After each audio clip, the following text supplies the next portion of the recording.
Namaste all of you. Welcome to the RSV group of YouTube channels. This is Binay Singh, your SST teacher. So students, today in class 8 we will study chapter 2nd of geography, and the name of the chapter is land, soil, water, natural vegetation and wildlife resources. So children, before moving further, we need to understand the meaning of the name of the chapter, because the name of the chapter itself contains, I'm repeating my words, the name of the chapter itself contains that what we are going to study in this chapter, right? So let's move on. First, land.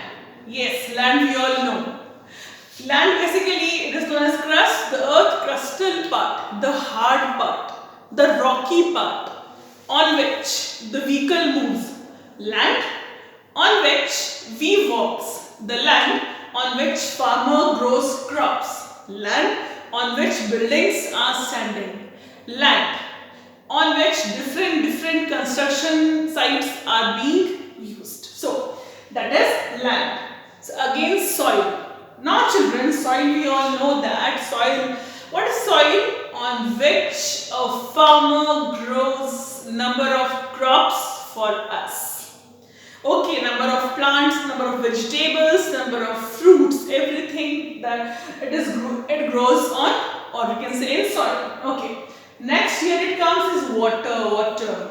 We all know it is the very basic requirement not only of human beings but also of animals and also of plants. Water is the very important or necessary requirement, we can say, of all living beings. Now here the next word, that is natural vegetation. So children, here we need to understand the meaning of the both words, because these both words, natural and vegetation, these two words consisting or keeping a very wide and a huge meaning in it. So children, natural means what? Natural means this इसका जो mother word है that comes from nature. Yes, आपका answer सही है. All that which is coming to us from nature directly without any involvement of human beings, or there is no role of human beings in the production of all natural resources. That means natural. In Hindi we can call it as kudrati, prakritik. Okay. Now the word vegetation, in this word almost all the students get confused because there are number of similar words like plantation, cultivation, crops, agriculture, vegetation. See, agriculture is of a single crop or of many crops on a huge farm. Plantation, growing of some plants on a small piece of land. Okay, but the word vegetation itself is a complete word. Okay, vegetation here includes all variety on the basis of height, on the basis of their spring season or autumn season, जो जितने भी variety plants की available होती हैं, और like creepers, like herbs, like shrubs, like tall, like small trees, all this comes under vegetation. So when we combine both the words natural and vegetation, so here a picture comes in my mind, so it should come in your mind also, that the naturally grown vegetation cover a large land part on a huge land part. Okay, the landscape means the base, the land. It may be uneven, it may be rough, it may be rugged, it may be not plain surface. Okay, a huge dense forest cover. Forest cover means घने जंगल जिसे आप कहते हैं. आप लोग सब TV देखते होंगे. yes. So the Amazon rainforest, if you are watching National Geo, Nat Geo, देखा होगा आपने, that is the huge dense cover which are grown by the nature. all those plants, all those creepers, all those herbs, shrubs which are grown on a common surface directly by the nature itself, that all comes under natural vegetation. Nobody is keeping the care of them. Okay, there is no irrigation for them, there is no harvesting of plants for them. No, they are growing itself. Okay, so after that, the last word, that is wildlife. These two, natural vegetation means forest and wildlife, they are interrelated with each other. Wildlife means wild animal. It is, as you all know, it is said that forests are the natural homes for wild animals. So all the wild animals like lion, tiger, bear, deer and so many, okay, they are living in their natural homes. They are forest, they are natural vegetation. Okay, so all these which we have studied just now, which we have taken as an introduction, land, sun, water, natural vegetation and wildlife, all these are ultimately what? All these are ultimately resources. ये सब क्या है? ये सब resources हैं. तो I thought that एक mind map, एक picture, it should be cleared in your mind that in this chapter what we are going to study. So let's move on. Let's start now. So if we're talking about natural resource, so we should know that, or in the form of a definition we can say that all those resources which are gifted to us, which are given to us from nature directly. If I want to define, I can define that all those which are gifted by whom?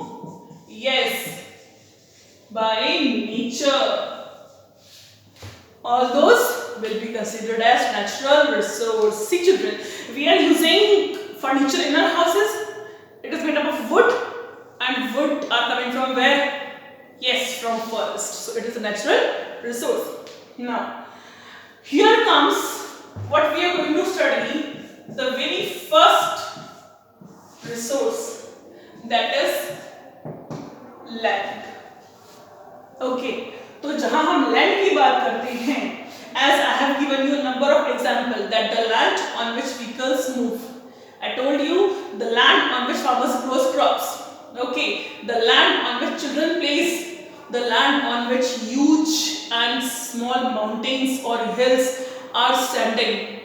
Okay, that land. Okay, so how the land is a resource, how it is useful for us, that we will study in this topic. So the very first thing, that the land is a physical factor. Land क्या है? Land is a physical factor. Now children, you all need to understand the meaning of the word physical. What is physical? Okay, see, we are sitting in a room. Okay, air is blowing. Okay, air is there, but can we see the air? No. Can we touch the air? No. But see, you can see there is a marker in my hand. Okay, you can see this white marker. Okay, I can touch it, I can feel it, I can work by it. So whatever the things which we can touch, we can feel, all the things coming under physical, as it is the land. The land on which we are making buildings, yes, physical factor. Okay, the land on which we are cultivating different crops, physical factor. So the very important thing, that land is an important physical factor. Okay, along with this, one more thing I want to clear with this topic, that is land is a limited physical factor. Land cannot be increased, cannot be decreased. It is available in limited amount. ना इसको हम बढ़ा सकते हैं, ना इसे हम कम कर सकते हैं, right? So we can make, we can change, we can modify the use of land. As land is available, somewhere we are making houses, somewhere we are cultivating crops, and somewhere it is left for pastoral lands. Pastoral means where the cattle graze. Okay. Now, the second important factor or the fact about land as how does the resource is, it accounts 30% of Earth's surface. If we look at the total surface area of the land, of the Earth available, 29 to 30% account is being covered by the land, and as you all know that the rest or the remaining part will be covered by water in the form of oceanic water, lake water, glaciers and all. Right. Now here comes the third point, that is C1. Land satisfied all of the human needs. So children, what does this word satisfy states? Satisfy means it completes the basic needs of the human. See. What are the requirements of human beings, or we can say what are the basic requirements of human beings? What? Food, land and water. Okay.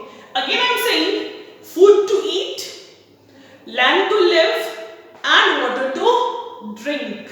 All these three aspects our chapter is covering.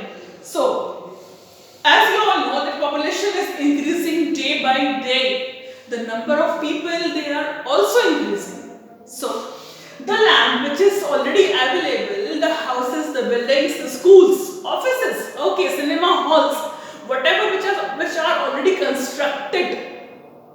As on the first hand, people are increasing. On the other hand, government or the society or the leaders need to provide more amount of living land, more amount of houses, more amount of food crops for whom? For the increased number of people. So, for that, the land is the basic factor to satisfy the human needs. Okay. After this, we are coming to, I want to clear one picture to you all. हम लोगों ने भी discuss किया that how government satisfying our needs, right? So with this satisfaction of providing houses, providing food is already grown on land in the form of agriculture. So, and on the other hand, as I told you in the very first point, that land is available in limited amount. So how we can increase? No chance. So here it comes, the fourth point or the D point, that is deforestation. As I told you that not total land part is coming in the use of living or making houses. Almost land part is covered with natural vegetation. So for making more houses, for providing more space to live, for providing more what we can say cropping or cultivation sites, this land part where the forests are standing, though these forests are being cleared. So this is known as deforestation. If we want to define deforestation, it is that for providing the space for making the houses for cultivation, the forests are cutting down on a large scale. That is deforestation. Okay. Now, because of deforestation, still we people living in the country or wherever the forest lands are or the forests are being cutting down, we are facing the problem of land degradation. Okay, because when the soil or the land part or the upper part of the soil which is available in the forest, when those forests are cutted down, it is exposed on the sunlight directly. So children, how we are facing this problem and what is the solution of it, that we will study in the next class. Hope so. You have got my point. Go for revision, go for it by your textbook. Till then, stay safe, stay healthy. Namaste.